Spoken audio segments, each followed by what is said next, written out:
In 2025, going into 2026, one of the hot button issues or topics on most people's minds is AI.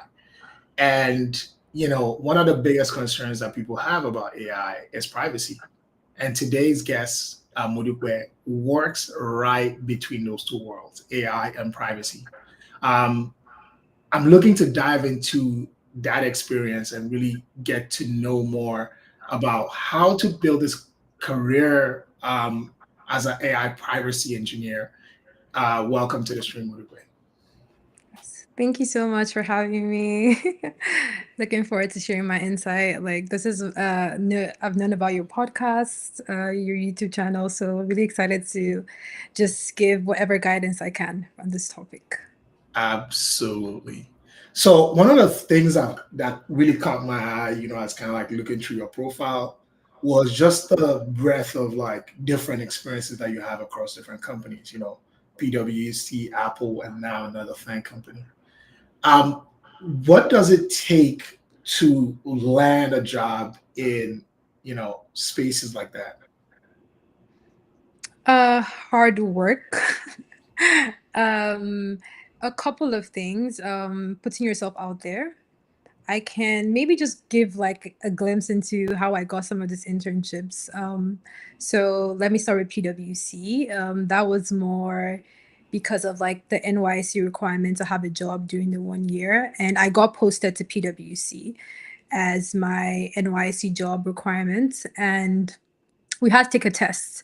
And I remember studying up all night with some friends, met some people at the interview that day, the first like submitting of your resume, and we all formed like this study group just to like study past questions and things like that.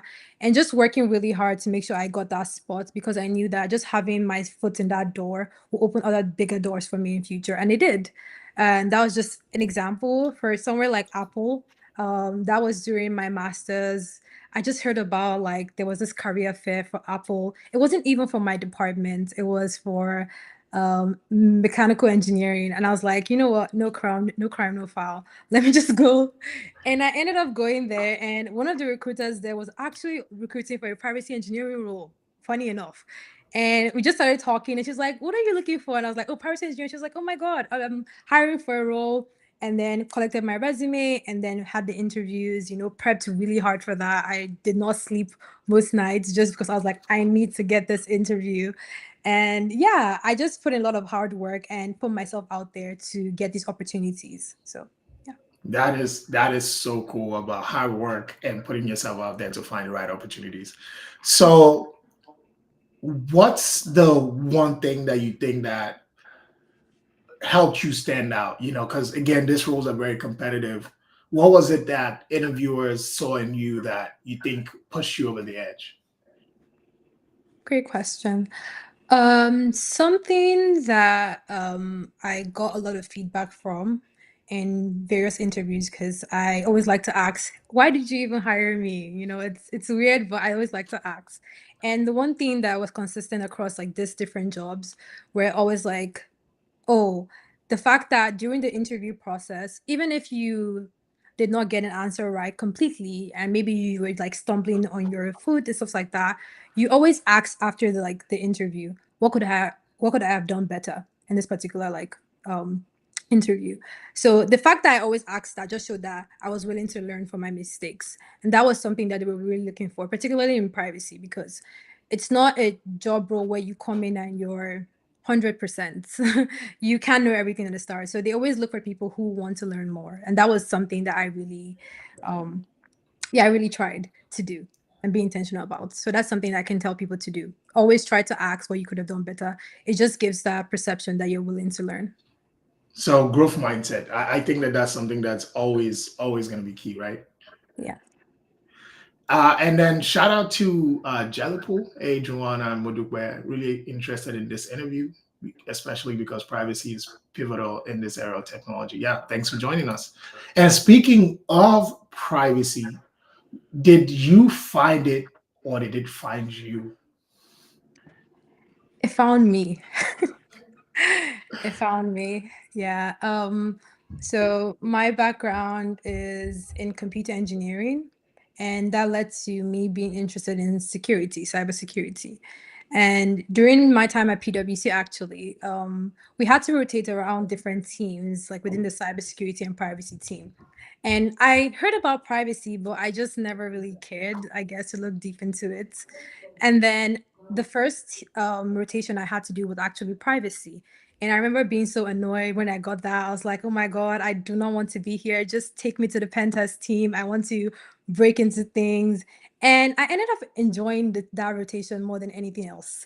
It was just very interesting to see how everything was tied into just caring about the user's rights and just making sure we stick to what we agreed upon from the start for users. And it was just really interesting to me to dive into like GDPR, that's the General Data Protection Regulation, and just seeing that, oh, we do have something that regulates our data like in companies like this. And yeah, I just couldn't let go after that moment. I just kept diving deep. That is so fascinating. And for a lot of people, because I think that again, because I've worked in industries where privacy is prevalent, I think many people don't really know how deep it goes. So for a lot of the people watching, can you break it down and maybe even why it's important? So let me start by talking about a conversation I had with a mentor of mine, actually, who's not even in the privacy space. And he was like, he felt like privacy was a privilege and not a right. And that's exactly what we're trying to change, to make privacy, or people view privacy more as a right. Like going back to the first instance of privacy in like regulation or law, it was after World War II and Universal Declaration of Human Rights, where people just recognized the need for people to have privacy. Everybody should have the right to have privacy. And that extends to things like our data. We already had that mindset of, oh, you know what, I can be in my home and nobody should just be able to open my door and enter. And all we're trying to do is translate that into our data. The internet is a big thing. We have so many things we do there. Our data is literally flying everywhere. So how do we translate that into like the internet and into just like online? That's the entire reason why we do this. Like, that's why it should be important. I think that's why people should shift their mindset to be, yeah, well, it's a privilege. It's not a privilege, it's your rights. So yeah. And speaking of rights, like I think something that's always fascinated me because I like to go down rabbit holes, and one of the rabbit holes I would go down on Quora were things like, you know, the law enforcement not having the right to search your property if you don't give them the right to, because it's your property, even during an investigation, meaning that sometimes you might need a warrant for them to be able to do that, right? Meaning that there's literally a rule or a judgment that says we're going to waive that right in this moment, but by default you have that right to privacy for them. Unless you consent to a search, in many cases you don't get searched. But a lot of people don't take that same mindset. But I've always found it fascinating, right? It's that this, in terms of like property, before now, we would think about, cars, a house, money in the bank. But our data, right? The things that we're generating, within reason, is ours to give. So maybe something to think about in this day and age is how can someone be more, one, as a regular person, more mindful about their privacy, but also like even as a career opportunity, what those potential opportunities are. Okay. So I'll answer the first part about how we can be more mindful. I think before you post anything or put your information out there, I think a question you should ask yourself is, even if this doesn't have my name or maybe my phone number, how easy is it for this like piece of information to be tied back to me? And just like asking yourself that every single time can like stop you. Be like, okay, you know what? Even if I don't have my name here, I'm sure people can recognize that this might be me. Just having that mindset. And I know that's something not everybody might want to do because they'll probably be like, you know what? I just want to live life freely. But little things that you do actually come back to bite you in the end, and you don't realize it. So I think even down to things like filling forms online and you just automatically just put in all the information when they clearly indicated that some are required and some are not. There's a reason why they do that, and you don't need to put everything in. So I know it might not seem like, oh, what could actually happen, but companies get breached like frequently. So your data is actually out there, just floating around for people to just move and sell around. So just just being cognizant of that fact that anything could happen to what I give out, since it's no longer in my control, can just go really, really far. For career opportunities in privacy, that's a loaded question because privacy is really diverse. There are so many areas that people could work in. So we have the privacy engineers, and even that alone, there's still so many controversial conversations around what a privacy engineer is because it's so loaded, that question. And then there's also privacy analysts. We have privacy specialists, privacy program managers. So um, I think just grounding yourself in what you like doing and what you do not like doing can help navigate exactly what field of privacy you want to go into. Um, right now, we're at a time where privacy is actually it's actually booming right now in the job market, right? Like compared to like 5 years ago, where you probably would not see an ad for a privacy engineer, you actually do see it come up once in a while. So I think just grounding yourself in what exactly do I like doing? Do I want to sit down every day and code? You can be a privacy software engineer. Do I really care more about the legal side of things? Privacy program managers do that, privacy specialists. Do I care more about, actually just analyzing data regarding privacy, privacy analysts? So I think you can be in different sides. It's just about what you enjoy doing. Privacy is not just uh and the fun thing is also is even if you decide today you don't actually enjoy this anymore, it's kind of not that difficult to just gravitate to a different side. So yeah. Very interesting. So we have a comment. I had a family member data leaked out in some ways during COVID. I had someone try to use my name to exploit the stimulus check system, and that's why I want to go into data privacy governance. Yeah, that's such an important thing. And I guess it brings me back to your point or something you had said. It's like privacy engineering is kind of like so many things, right? So in like 1 minute or as shortly as possible, what can you boil it down to, and maybe even some of those different definitions that people would ascribe to it? Yeah, sure. So privacy engineering is taking taking like all these like legal requirements, regulations, and translating that into solutions that users or a company can use to meet their privacy obligations. And what that can mean is, for example, the GDPR requires like you not to retain data for a certain amount of time. For example, maybe you cannot store the name and addresses of individuals for more than 30 days. So now privacy engineers take that requirement and see how they can build infrastructure or solutions to help engineers, builders just meet that obligations without like having to do too much. So it's possible to go in and manually delete those things. Like maybe, oh, I go in and I want to delete this thing every 30 days, but imagine how that scales. It doesn't scale properly. So privacy engineers try to come up with solutions to make meeting privacy obligations really easy. That's basically what we do. And that could be different ways. And there are different things involved in that. So, yeah. I really like how you break that down. I love that response.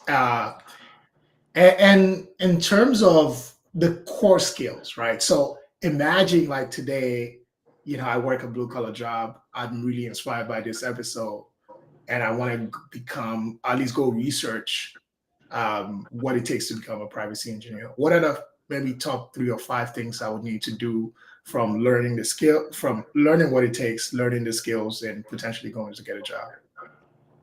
Yeah. Um, so I do think in this day and age, everybody should know how to code. So that's a non-negotiable, but you don't have to actually like code in this job, but it's something you should always learn. So I will start there. And security is a non-negotiable too in this space because you can't have privacy without security. So for me, I came from a security background, so that was helpful for me. So I would say security is there too. And then you just want to kind of spend time diving deep into these regulations and understanding exactly what is required from companies and determining how to raise the bar, basically. There's some really great certifications and materials out there that could be a good starting point in just like your privacy journey. The CIPT is one, and this is by the IAPP. The CIPPE is one too. The CIPPUS, CDPSE, and that one is by ISACA, I think. Those are really good certifications, kind of like just build the foundational knowledge. And then after that, I think you just want to go in and build projects. Build projects. Just try to be, as creative as you can. Okay, what can I do to just solve a little problem around me? Just to solve a personal problem, and just go from there. Attend conferences. There's some amazing conferences that you can attend. IAPP has a lot of conferences they do around the year, and you can just go in, meet people, like join communities. Like honestly, you will learn more from just speaking to people than actually like sitting on your desk and just doing work. Like because so many people are smart and have so much knowledge to share. So yeah, it's a lot to go from start to finish, but and even till now, I have so much to learn because privacy is constantly changing, and you just have to be, at the edge of your seat, just ready to learn and just grab as much knowledge as you can. So I like it. So learn to code, get a security understanding. You listed a bunch of like really great certifications, and we're gonna clip that and reshare because I think it's really great. And then community, find people who are already in the space and learning from them. Like that's the gold standard of almost any learning journey. But I like how succinctly you broke that down into really actionable steps. And in terms of the stack, right? I know that that may not matter as much, but what's like a typical tech stack look like in privacy engineering? so it's different for different people. So you do have people who are more software engineers but work for privacy products. And you see that for more companies that actually, try to sell privacy, Apple being one too. You see more people who just work with proof of concepts for so they don't really actually build the product from start to finish. They just develop a proof of concept and then move the idea to an actual software engineer to develop. Yeah. So I would say honestly, I think Python is a good one to have. You need to actually know how to use SQL at this job because you work with so much data. Um, JavaScript is a good one. Um, just knowing how to build an application. Honestly, there's so much required. Personally, because I work in the cloud space and a cloud company, obviously just having the knowledge of AWS is really helpful just to build scalable applications and things like that. So I think different strokes for different folks, I guess, because but I would recommend Python, JavaScript, and SQL is things you should have at least for starting. I like the point that you bring up because I have a controversial opinion and I want to see if you agree. I Okay. think that anyone trying to get into tech in 2025 and beyond should learn cloud basics. Could be any provider, could be any platform. Do you agree? I agree. I do agree. I would have said given you a different answer like 2 months ago. But I agree now because I've had conversations with other people from other companies, privacy engineers, and I was shocked to just find out how much like cloud solutions actually like bleed into their day-to-day work. So I do think it's something that everybody should know how like it's a non-negotiable at this point. Yeah. Yeah. And what kind of like blew my mind or led me there was I'm a non-technical person, kind of like a PM, solution engineer, etc. So I do peep to the other side. But I think something that was transformational for me was getting, the base level cloud cert from Google. And I think what it did for me, even as somebody who already understood technology, like I was, doing open cart stuff, 10 years ago, of course, not super technical, but kind of like messing with a website, see what shows on the front end, was just the idea of understanding like microservice architecture and how that looks different. And I think I saw also one IBM course that kind of like talked about, they actually gave a really great example, right? I think they kind of like use an e-commerce website. It's that, a payment gateway might be down, right? But you're still able to browse the platform, add items to cart. You may not be able to pay for it, but you're able to do everything else. And I think being able to see from that perspective and understanding from that lens, whatever that role is, right? You want to be IT support or a project manager or product manager. I think just understanding what powers a lot of the internet today, which is the cloud, is going to be great. Yeah. Yeah, And definitely. go ahead, sorry. No, yeah, I was just gonna agree with you. Like, it's really an important skill to have, even if it's just like the basic cloud certs, and you just get just to at least understand how that space works. It's gonna help you in the long run. So we got a I don't know if it's a trolling question. Says, are we the CEO of Facebook and Google? I hope you are. I hope we are one day.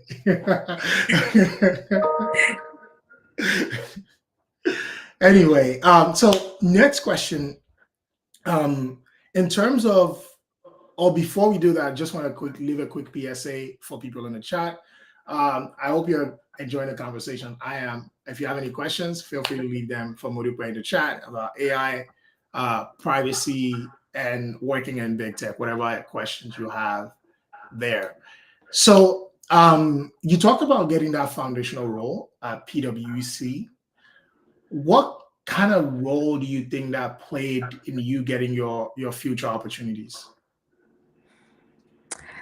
A big role. PwC is an international company, so I was very particular, again, like I said, about wanting to work there because I knew that my goals transcended like just Nigeria, and I wanted to work in different parts, and I knew it would look good for me. And just working at a company like PwC is such a large scale. The privacy work I did focused on GDPR audits. So I got to work with other companies and get an insight into how they have their privacy structure set up. So I think that made me actually grow faster because compared to just working in a company and working in their privacy team and just focused on their own structure, I got an insight to like other people and so fast. Like it was so fast. I was there for 9 months and I worked for like I did like 30 audits at the time. So that was a lot of companies and just comparing and seeing how there's a difference between just like companies at a big scale versus small scale and how people care about things like that. It was very, very important to my journey of just like learning and also just meeting people who were willing to just like sit with me and just like teach me and explain things to me was so helpful just for my journey. And till today, I still talk to at least a bunch of them and just they check up on me and they've just been such a big help in this journey. That is so cool. And I think it's one of the things that I've heard of and like about consulting is just that visibility into multiple different companies that kind of like elevates your knowledge and experience overall. So,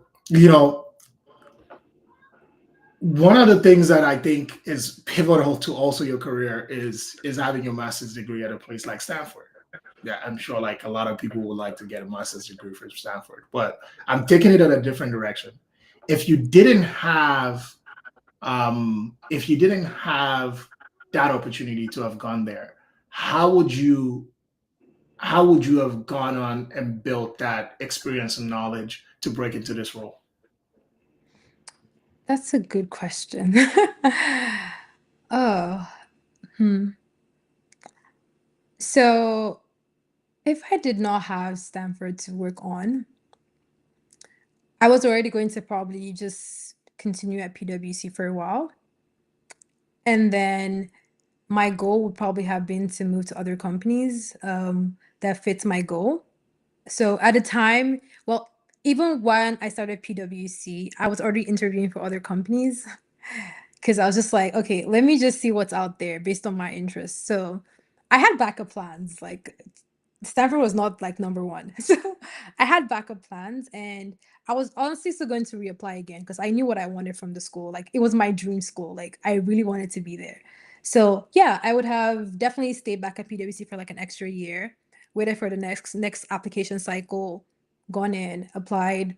But if not, yeah, I would have probably just tried to build community with people in Nigeria at the time, extend that further in like a different path. So maybe applying to other jobs in different countries. Like the UK is like really accepting of like getting a job just trying to expand my scope. So yeah, I think it would have been harder. Yes, I'm not going to deny the privilege I have just from having a Stanford degree, but eventually I'm confident that I would have probably still gotten here. Nice. So one of the things that I saw also that you have, by the way, some P4I says, I may be wrong here, but does PwC help employees for their masters? Right, just curious question. No, I got fully funded from my master's. So yeah, I thankfully I didn't have to find that out, but I'm pretty sure the answer is no. Okay. And one of the things that I saw in your resume or just like your profile was, this Paragon Policy Fellowship. Can you share more about what that is, and does that help out in your job in any way? Yes, I can. So I took a class while I was at Stanford on cyber policy, and this was scoped around just regulations in the US or just previous cases around cybersecurity and how certain laws affect, like, just things that we do like in the cyberspace. And I was just so intrigued by that new area. And then I got speaking to the lecturer of the class, and I just really got interested in tech policy. And that was my first instance of tech policy. And I tried one thing about me is when I find something that I'm interested in, I try to just, okay, go. Let me move. What's the next step? So I tried finding things, people in that area, made like a friend or two in school at the time, and they reached out to me that, oh, they have this like group of people who have this like idea for a fellowship. So because it was so hard for me as a STEM student to find opportunities in like tech policy, because it favors people more with a public policy background or just like lawyers or things like that. So apparently it wasn't just me facing this problem. So a group of us who had like similar problems were like, you know what can we do? So two they actually worked at the White House OSTP. They were interns there, and they were like, you know what, let's start a fellowship where we leverage our connections with state and local governments and see how we can, well, we didn't have at the time, but we said, how can we get connections? And we connect STEM students, and that's like master's students or undergrads in like the STEM field, to local governments to do 12-week long projects in tech policy. Because we're trying to just push the idea that because we have a STEM degree, even though we don't have policy experience, we can still be beneficial to this space. And we started from just like our contacts. So I reached out to the professor in the class and I was like, hey, we have this idea. Do you happen to have any contacts in the governments that will be interested in doing like a project with us? And we all did the same thing for our different schools. And yeah, eventually we got people who were interested to work with us, and it just kept going. So that was the entire like at least journey to the Paragon Policy Fellowship. So I was a director of partnerships. So my job was just to find partners, so government partners, and just pitch to them about ideas we had. So we will go in. I remember we'll go in, look in their budgets for the year, and like, okay, what areas are they interested in tech? Okay, what kind of projects can we do for them? And then we create a pitch. And then I remember the time I will reach out to them on LinkedIn, just blowing people up, and some people respond, some people will not respond. And then we pitch to them, and then they will agree to do a project with us, and we try to maintain that relationship. So that was kind of my job, just trying to come up with ideas and building like partnerships. So yeah. That is so fascinating. Like the fact that you guys would create something out of nothing and go chase it like that. Yeah, that I respect that for sure. And does this still exist till today? Yes, it does. I did have to step away because of like conflict because of the new job at Amazon, Got it. but yeah, it still exists, and like they're still doing so many amazing things. We got like funded, so like things are going great, and I know how many students have gotten like opportunities, like they were interested in like the policy space or STEM students, and just seeing the impact that we've had on these people is just so rewarding, because it's different when you had to wait for a long time to see the effects of your hard work, but when you see it happen in real time, it's just like, I don't know, makes you feel all warm inside. So That is wild. But congratulations to you and the team for building it brick by brick and having it be successful. Because when I saw it initially, I actually thought it was something that already existed that you tapped into. I didn't realize you guys created it, so that's even more impressive. Yeah. Yeah. And one thing that you must have like learned, right, is kind of like how to deal with rejection. Because I imagine not every pitch or not everybody you hit up was responded or was even positive. So how did you deal with that? So I got over my fear of rejection a long time ago. And I actually, not that long ago, it was actually during my internship at Apple. And I have crazy imposter syndrome, and this affects me in every, like, at least affected me in every aspect of my life. And at the time, I was having like talking to my manager, and I just asked for advice, like when I was wrapping up my internship, and on how to handle like imposter syndrome. And he showed me a picture actually.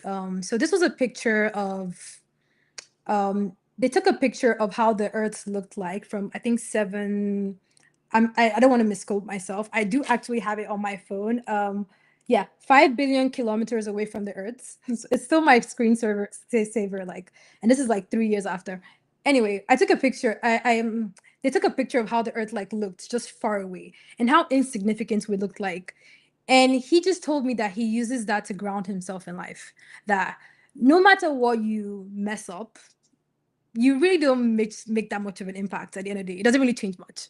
And I know that sounds very cynical, but it did help me at least like overcome my imposter syndrome. And I have that, like it's constantly on my screensaver. It just grounds me. I'm like, you know what? Even if I text somebody today, they don't respond. At the end of the day, I'm fine. Like it doesn't really do much in life. It doesn't cause a building to collapse. I'm going to be fine.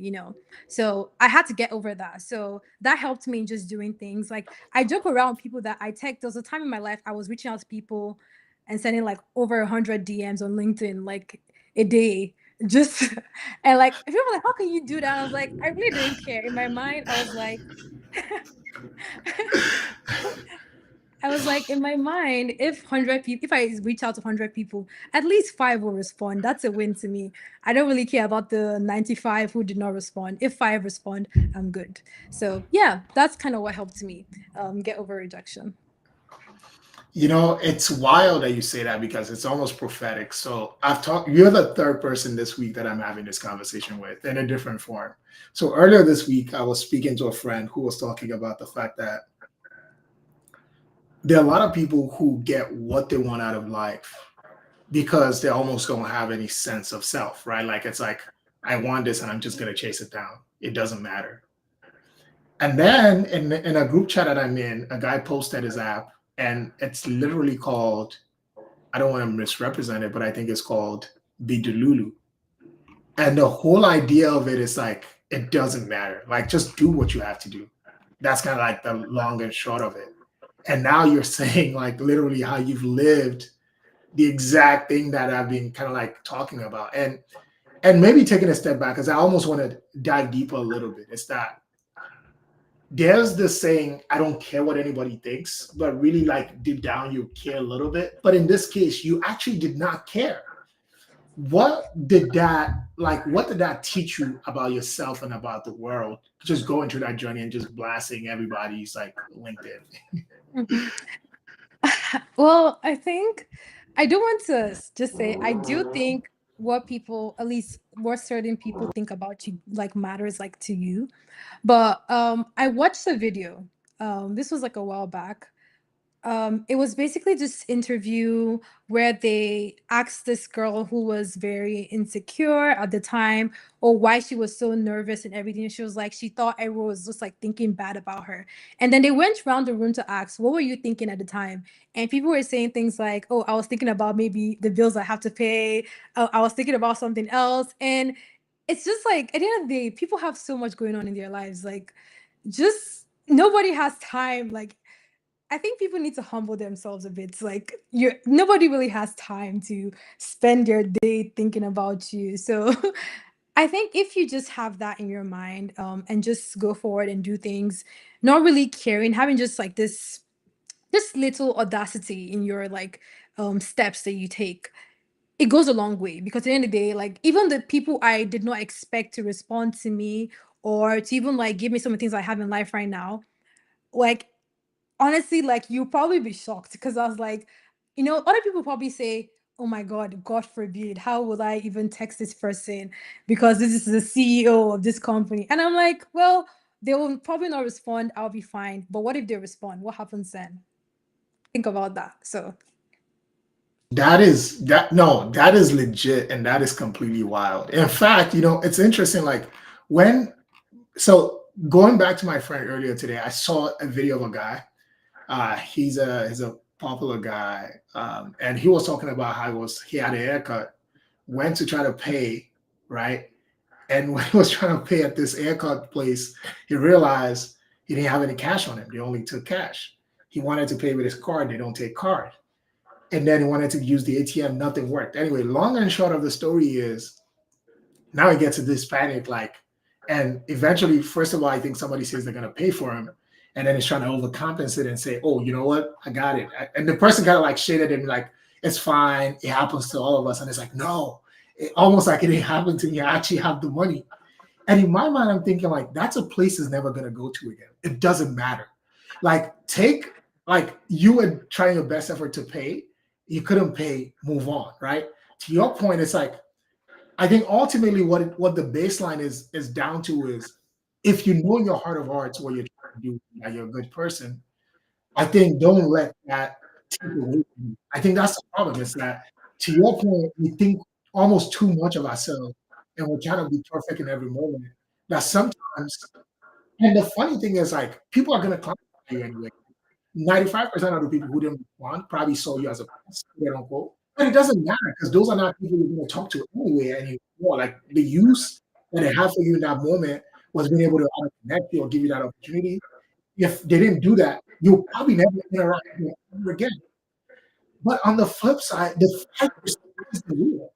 Those people probably were looking for somebody they could connect. They probably needed the help, needed the service he was selling. And then, first of all, maybe it was just an opportunity for them to explore something new. And the 95 who would never respond, they sometimes are powerful enough to stop you from getting to the 5% that really matters. And I think that that's something that I took from your story that I think is really great. yes, that's exactly that's exactly the point. I just think people need to remember that you just need to think that sometimes people are actually willing to help. Not everybody is the scary figure in the world that is like, oh my God, they were at your position once in life, and I'm sure they would have appreciated to have somebody to help them. So some people do recognize that, and they're more than willing to help you. And speaking of which, and I think I should take my own advice, right? Is I remember there's a founder, so the founder of Google Nest, his quote is actually on my LinkedIn. So I was at Apple at the time. I was reading his book at the time, and it was interesting because he started at Apple as a contractor. He'd been a former founder who kind of like failed before he went there. There were a lot of similarities in our story that I really resonated. And for whatever reason, in that moment, it almost felt like, of course, I'm not a billionaire or anywhere near that successful, but it felt like I was reading a story about myself in some sense. And I really connected that way. And I didn't even expect him to respond. So I DM'd him and said, "Hey, this is kind of like great. I really enjoyed reading your book. I took XYZ lesson." And then we kind of like chopped it up a little bit and then it left. And in my mind, it's like I literally said that into the ether, not expecting anything. So I wasn't taking myself seriously or whatever. Like it's almost like you having a feeling and just wanted to share it. And that was it. If I had a pitch, maybe he would have responded or not. I don't know. But the point is like you miss 100% of shots you don't take.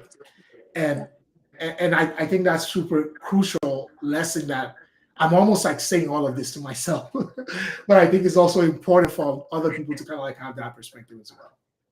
Yes, definitely. And you have a bit of entrepreneurship in your journey, right? Like in this fellowship idea, right?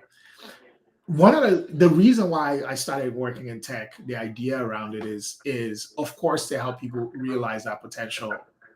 People who are traditionally not in tech, if you think about like the U.S., a lot of we're underrepresented in tech. Let me put it that way. And the goal is, by more people like you sharing their stories, it can help more people realize it. But almost one step further behind that is this idea that beyond even just working in tech, we can build in tech, we can build companies, we can build ideas. And you having the audacity, right, as someone going to school to go do this thing, what,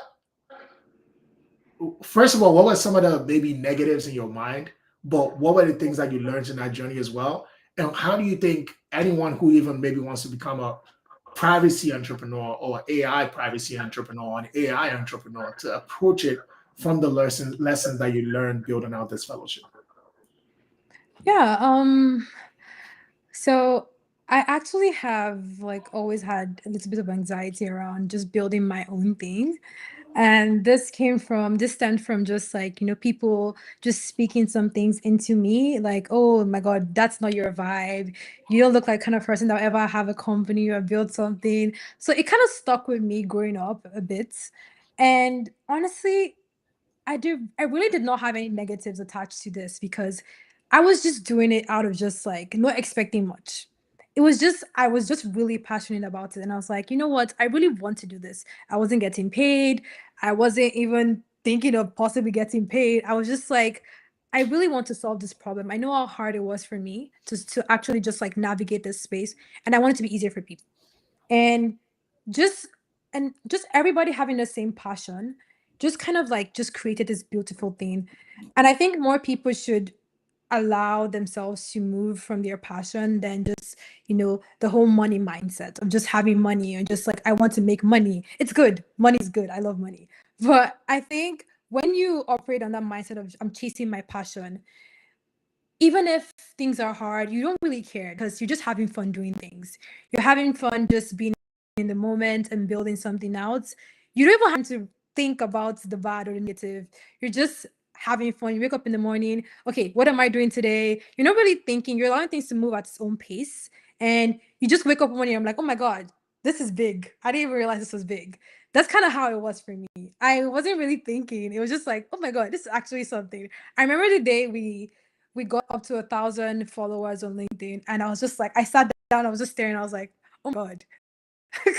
I was like, there's no way. People need to focus more on that particular idea and fall in love with that idea and the passion you have for it, and just allow that to just overwhelm every other negative emotion you have, drown it out. The advice I would give.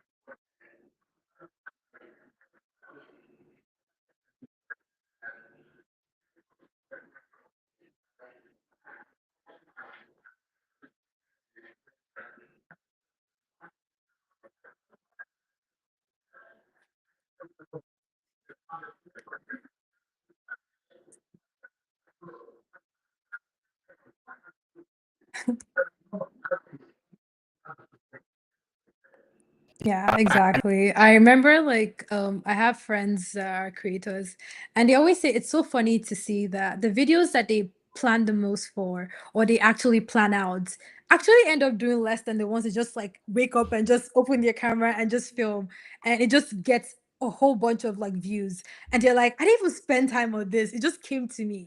Just they just thought of an idea and it came to them. But like sometimes I feel like over planning or just overthinking on a problem or just focusing so much on all the wrong that could happen, it just kills the fun of it of things and just kills the idea. And people need to just have fun while you're doing. Just enjoy it.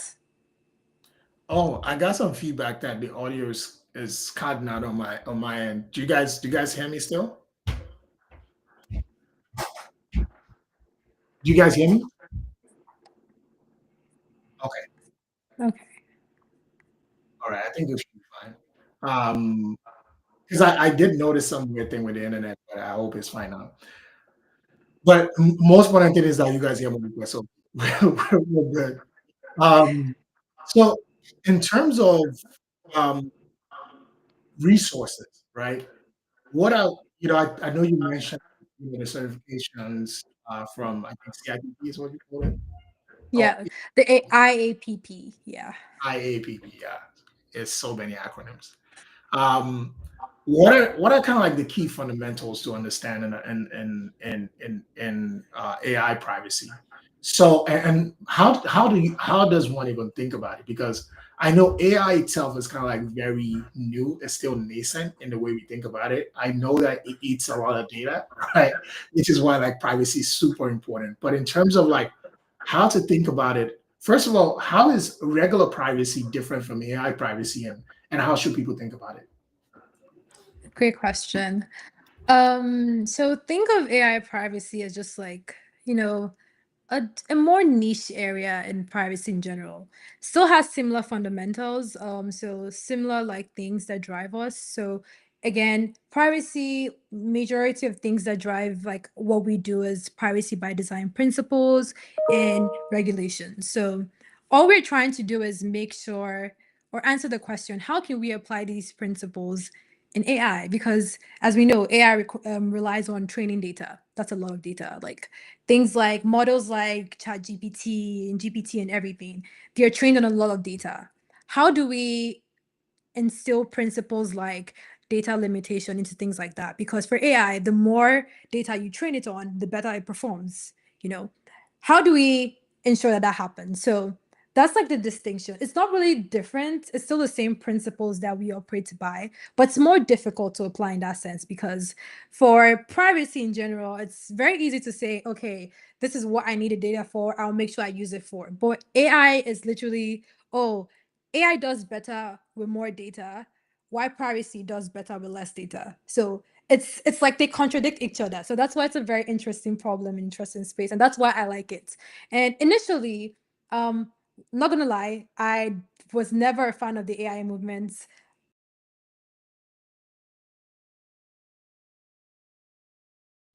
Oh, I can everybody still hear me? I think we might have lost Modupe for a second. I hope I'm not the one who's lost. Okay, Can you yeah, can got you you back. hear me? Okay, sorry. I Yeah. don't know what I thought. So yeah, I was okay. I was saying like I was never a fan of the AI movements because I have a problem with new technologies. All I see is a problem waiting to happen. But a funny thing happened. So what we have seen in the privacy space is privacy space in general is we have kind of like been just given the role or the work to kind of like solve the AI governance problem and just come up with solutions because again privacy is very similar to that. So that's how I got into this space, and it was very interesting for me because I do love learning. I love being challenged on new things. So this is very nascent, this entire field, so that's why I enjoy it. So yeah, it's really interesting. I think people need to get into AI privacy or privacy in general. So one of the fascinating concepts or ideas to think about for me is the fact that that last piece you said about privacy does better with less data, but AI needs more data to work. But beyond that, also AI also creates data, right? Yeah. And in way people use it, the parameters are because if you think about it this way, like if I sign, if I fill out like a credit card application, I'm putting a limited amount of information in, right? But if I start to generate a lot of new, and that's going to be there for that moment, maybe there's going to be logs of transactions or whatever. But beyond that, primarily it's that data fed into it. With AI, there's a potential for me to continue to create data every time, and you almost have to think about new ways to classify, to prioritize, to delete, to retain all of that. How does that work in terms of building solutions now to do all of those different things For AI? for AI? Yeah. Yeah. It's complicated because For AI, we try to meet the problems at the start and at the finish. Because if we can ensure that, first of all, you're not training things on PII, that's personable, identifiable information. So, like your name, your phone number, if we can try to reduce that, that fixes the problem. Then, regarding the outputs of your model too, how do we ground the outputs so that, for example, they don't spit out personal information? That's one too. So we try to meet both at both ends. It's it's not crazy to build solutions out that can look through like training data and pick out PII and help you scrub the data. That's easy. I think it's, do people want to do this? There's always a conflict between data engineers and privacy engineers or things like that because they will love to have more. And I think this is the reason why I feel like everybody should have a little bit of privacy training. So we don't even have to do much. Like you already have these things in mind. So, and it's happening now. I'm not going to lie. Like a lot of like AI engineers already like intentionally go in, scrub your data for PII, try to ground the outputs and things like that. So it's happening. So it's not an impossible problem. It's doable. It's doable, I guess. Yeah, yeah, and I think that as you said, like being privacy oriented is kind of like the first step because um, kind of like if you think about controls, right? Every there has to be control at every level, right? The user, the platform, and maybe third party, whatever, like all those different touch points are. You kind of like have to have some level of responsibility in the difference. But we know it doesn't work out that way, right? I'll give an example. Like one other thing that's always surprising to me when I fly is going through TSA and people seeing that it's optional to have your photo taken, but everybody takes their photo regardless, right? And it's like you can just say no. And people don't even say no. And it's like right there. Because a lot of people don't really think about the data as theirs, and a lot of people don't want to offend, right? But the thing itself says you can say no, and even then people don't say no. So it kind of like shows how people's like attitude towards privacy is. So how do you think like as an expert and a professional, like what are things that people can take to almost think like you do, right? Like to almost think in privacy first and then maybe say convenience and things later. Yeah. I think having an adversity mindset might help. I know that's again cynical, but I think that's why I do so well or why I did so well in the security and privacy space because I see things and I see what could go wrong. And that kind of helps inform me because I've always been a private person, just like even regarding like just excluding data. I do not have, or currently I've been off social media for like a year, other than like LinkedIn. So that kind of translated into like just like the online space of what I give out information wise. And I think everybody should kind of like have that mindset like, what could go wrong if I give this out to people? And just start looking into things, go online, look up a company and look at their privacy policy. Just actually read it. Just be curious. Just like, oh, I want to know actually what they do with my data. Oh, okay. Just just be curious and just like want to know exactly what goes on because nobody reads the privacy policy. Everybody just goes and accepts terms and conditions for some reason. Like go and actually read it. Like what am I subscribing to? What am I saying yes to? What are my options? What can I decide to opt out of and what can I opt into? Just actually care. Like, and that's it. It's really hard to make people care. I remember like a paper I read and do my master's, they did a study just like asking people, so if you actually knew these things that were in the policies and everything, would you care? And people said no. So I don't really think even having the curiosity mindset, it really fixes the problem. I think it's a long-term problem, just getting people to just recognize that this is a rights that they have and like the things that you subscribe to or you decide to do have effects long term and you can stop it if you decide to do something about it. It's interesting that you bring this up because first of all, I was gonna joke that wait, what are you suggesting that we read? The privacy statements. But I think one of the things that you brought up that I was actually going to go back to is this idea of the incentives, right? So I actually made a video that's crazy to me now thinking about. So less than maybe 10, 11 years ago with Google Glass, a lot of people were mad at it, right? Because people didn't want to get monitored everywhere they went. TikTok happened, right? Which essentially incentivizes you to share all of your dirtiest secrets out in public.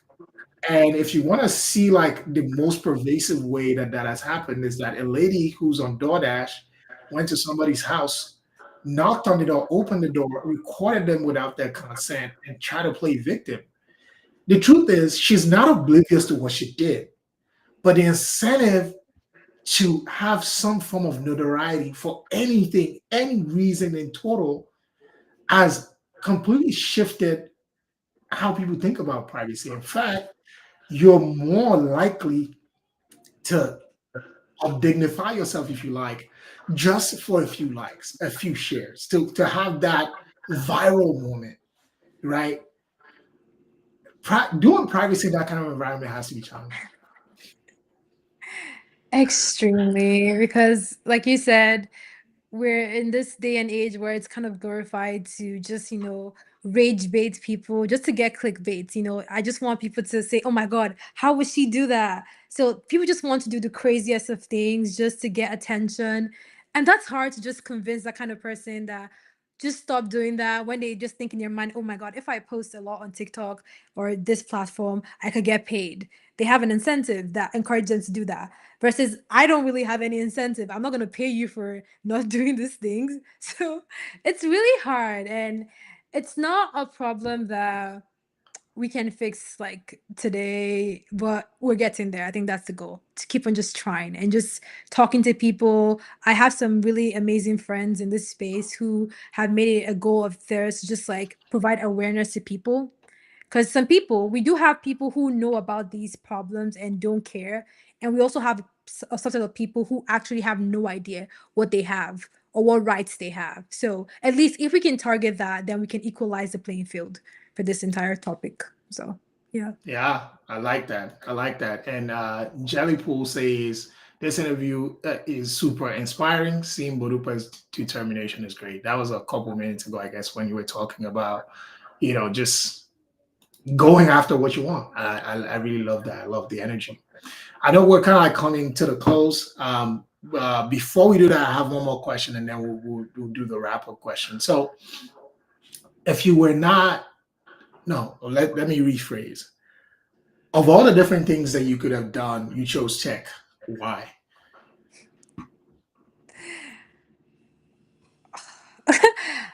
Okay, fun fact. I started off in med school and I just did not find it like it wasn't just fun for me, I guess. Then I think it was a computer science class or something like in my first year. And I don't know, something about it just spoke to me. I just enjoyed the fact that it was ever changing, kind of. Not saying that other fields are not, but I feel like tech has this sort of like weird buzz. Like today, everything is going fine. And then, oh my God, we hear about Web3. Oh, today is going another year fine. And then something new just comes and changes everything. And I just loved that so much about this space. And yeah, like I really do love tech. I I don't think, well, I could be doing something else. If I wasn't doing tech, I'll probably be, weirdly enough, doing like law. And just because of the whole weird mix between privacy engineering and like policies and regulations. But tech is just an interesting field, and it makes you, I was talking to someone the other day. I was talking to someone who's like into like the art space, and I was like, oh, I was so jealous of her and everything. And she was like, I think like people in tech actually do the same thing, but in a different formats. Just being able to sit down and create like an application or just build something out is another form of arts that we do. Just that we don't actually pick up like, um a pen or whatever, a pencil and draw, but we are actually just creating something in a different format. And that was so interesting to hear because I was like, I never thought of it that way. And I think maybe that there's like that appeal to it because I've never been artsy. I cannot draw for my life, for the life of my, for like anything. You can't pay me to draw and I will draw something good. But tech kind of feels like a way to just like create and just come up with solutions that just help people. Yeah, it completely redefines creativity. And when you said that thing about like ever changing, I'm like the thing that came to my mind is that meme that says, "I don't want peace. I want problems." So usually this is the part where you get to shout out, anyone or provide any last piece of advice, or if you have a movie coming out or something like that, it's kind of like where you shout it out. Okay. Oh, shout outs. Let me see. Obviously, just give a shout out to the amazing people I worked with at the Paragon Policy Fellowship. They're also doing amazing things, so you should check them out. Um, you can follow me on LinkedIn, I guess. I don't really post. I need to do better about that. But I try to just repost really interesting things in this space or just generally in tech. Um, I for advice, I think I would say you need to believe in yourself more. Um, Try to block out every noise you probably have. Like any noise you have, block it out from family, from friends, from yourself. Block those things out and just go and do what you want. If you really want something, fight, don't stop. Don't allow anybody else to make you diminish your goals for, what the world thinks you should be. Go and surprise people, shock people, like let people, make people think that, what, if she could do it, I could do it. That should be your goal. Just do the impossible and don't stop because you're somebody out there is literally waiting for you to shine so that they could be inspired and also want to shine. So yeah. Now, I'm taking that for me. Do the impossible and don't stop. That's a bar right there. That is a bar right there. But thank you so much, Modupe. It's been really, really great hanging with you and really learning from your experience navigating a lot of uncertainty, creating opportunities for yourself, chasing after your dreams and goals. And I really hope that your story has inspired um, all the people watching tonight as much as it inspired me. And that's been the episode for tonight. Um, Next week is Thanksgiving, so happy Thanksgiving, everybody. We're not going to be having another Working in Tech then, but we'll be having one soon. Check it out. We're going to send a newsletter to tell you when the next one is. But that's been the show for tonight. Thank you for rocking with Motive